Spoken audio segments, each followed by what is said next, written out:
Terima kasih pemirsa Anda masih bersama kami tentunya dalam bicara ini. Saya masih ditemani Kak Enda Nasution, pengamat media sosial. Kak Enda mungkin sedikit nih ya, Kak Enda juga blogger ya. Jadi mungkin pemirsa dan masyarakat yang mau baca gitu ya. Ini selalu soal digital ya, digitalisasi. Kemana kita harus melihatnya? Maksudnya gimana melihat kemana? Melihat karya. Oh, saya ngeblog itu udah Nah, tahun 2000 ya. Mulai dari tahun 2000. eh, paling aktif sampai 2007, 2008, 2010 itu udah 10 tahun yang lalu gitu. mhm, Jadi blognya masih ada di Enda, bisa di googling aja Enda mhm, Nasution atau enda.goblogmedia.com. Cuman kayaknya tulisannya udah nggak terlalu rutin lagi sekarang nulis di situ gitu. Dan mhm.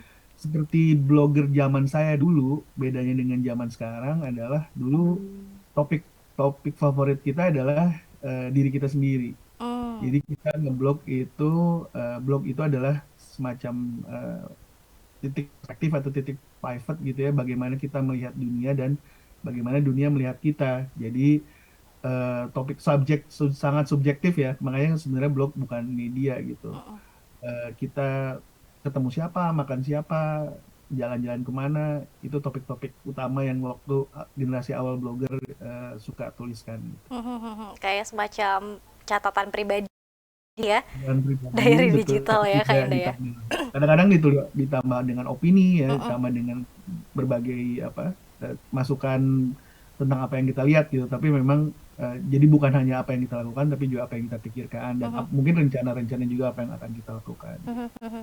Oke, kita kembali ke tema bahasan kita, PSE Kominfo yang ada yang menyebutkan bahwa PSE ini adalah untuk mewujudkan kedaulatan digital Indonesia. Nah, PayPal dibuka kembali selama 5 hari, kemudian ada 6 aplikasi ini games ya, Kak Enda ya. Ini sudah diblokir. Kemudian kalau kita tanya siapa sih sebetulnya yang paling dirugikan, apakah pemerintah Indonesia ataukah justru selama ini memang tidak ada pemasukan sama sekali untuk Indonesia, Kak Enda? Kalau ditanya siapa yang paling dirugikan, menurut saya sih ya masyarakat Indonesia ya, netizen gitu, justru yang tidak bisa mengakses layanan-layanan itu gitu. Ini kan layanan yang sebagian kita, misalnya kayak PayPal itu banyak mereka yang mungkin misalnya mengerjakan proyek-proyek dari luar, mungkin juga ada orang asing yang bekerja di Indonesia dan mendapatkan pemasukan dari luar juga itu mendapatkan dikirimkan apa namanya pembayarannya lewat PayPal misalnya gitu ya.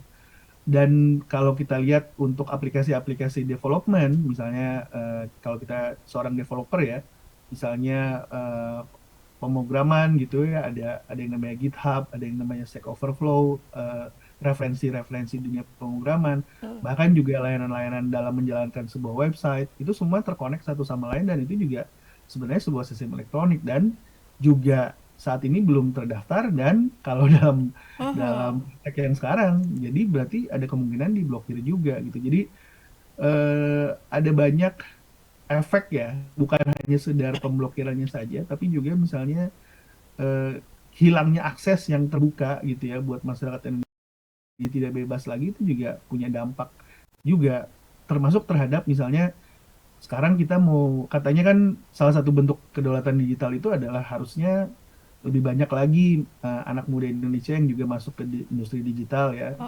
develop sesuatu. Ini kan juga meredam semangat mereka juga kalau misalnya mereka mau develop sesuatu akhirnya kemudian eh, apa namanya terganggu gitu ya, entah itu dari sisi pembayarannya atau pengerjaan proyeknya atau misalnya game yang mereka suka harusnya mereka bisa lihat nggak kelihatan, itu semua jadinya punya dampak eh, besar gitu, bukan hanya sekedar dari pemblokiran tapi juga kalau ini terus gitu ya dilakukan dan kebablasan, menurut saya jadinya malah merugikan secara umum untuk digital, untuk ini apa namanya, untuk industri digital Indonesia gitu. Mhm, mhm. Oke. Nah, kemudian ada juga statement bahwa ini sebetulnya blokirnya bukan permanen ya Kak Enda ya. Ini bisa dibuka lagi kalau mereka mendaftar PSE, artinya tidak ada tenggat apa? Nah, sekarang balik lagi nih ke prinsipnya gitu.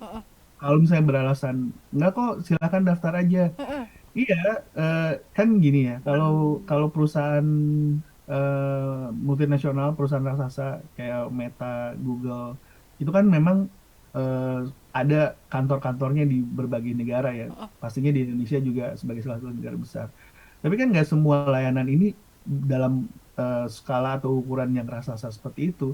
Ada banyak juga developer-developer kecil misalnya gitu ya yang tinggal di Amerika, di Eropa gitu ya, menyediakan sebuah layanan yang skala bisnisnya nggak mampu untuk sampai harus punya kantor di Indonesia misalnya gitu. Nah buat mereka kan mungkin tahu aja enggak gitu ya harus Mm-mm. mendaftar gitu. Eh, Bisa sih bilang bahwa ya silahkan daftar aja gitu. Cuman kan macam punishment untuk sebuah eh, tindak sebagai jadi sebuah sanksi untuk sesuatu yang belum dilakukan gitu dan tidak ada kesalahan juga. Jadi kalau kita bicara soal perlindungan konsumen, perlindungan konsumen yang mana gitu. Kalau memang ada permasalahan lalu ditindaklanjuti lalu diberi sanksi itu kan perlindungan konsumen ya. Mm.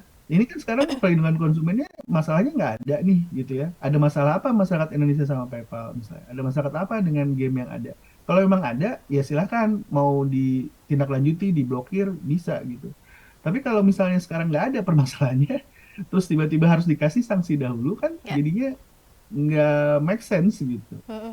Nah, sebetulnya PSE ini disosialisasikan terlebih dahulu atau tidak sih Kak Enda? Atau jangan-jangan hanya diberikan, ini PSE, tenggatnya sekian, kalau tidak mendaftar kita blokir, atau seperti apa? Ya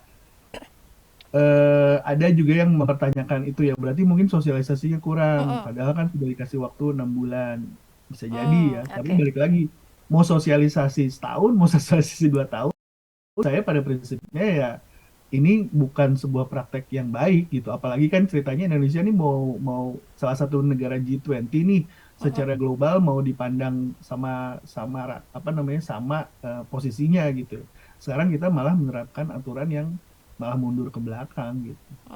Oke. Kalau harus dikaji ulang Kak Enda, apa yang perlu dikaji dari penerapan PSE ini? Kalau menurut saya dicek aja permen kan ini berdasarkan peraturan menteri ya. Peraturan menteri kan bisa dicabut Mm-mm. kapan aja oleh menterinya gitu, tidak harus minta persetujuan DPR dulu. Dievaluasi aja di pause dulu gitu ya peraturan Mm-mm. menterinya. Lalu kemudian peraturan pemerintah yang mendahulunya juga bisa dievaluasi lagi. Kan ini aturan yang dibuat oleh kita sendiri ya, dibuat oleh manusia sendiri gitu, bukan ini bukan aturan Tuhan yang sudah fix gitu, yang Ya. sudah harus dilakukan gitu. Aturan selalu bisa, bahkan undang-undang pun bisa direvisi gitu. Jadi kalau memang aturannya ini salah, merugikan, kebablasan, menurut saya dia dievaluasi aja, dicari jalan yang lebih bijaksana gitu, Mm-mm. dan kemudian sama-sama mendukung tadi kedaulatan digitalnya bisa tercapai, ada strateginya, konsumennya terlindungi, tapi juga tidak merugikan dengan cara blokir-blokiran seperti ini. Mm-mm. Mhm. Oke, baik Kak Enda, kita masih ada satu segmen terakhir. Nanti kita akan lihat beberapa pertanyaan Kak Enda yang sudah ikut serta di kanal YouTube. Sekaligus nanti akan ada closing statement dari Kak Enda. Tetap bersama kami pemirsa dalam Bijak hari ini.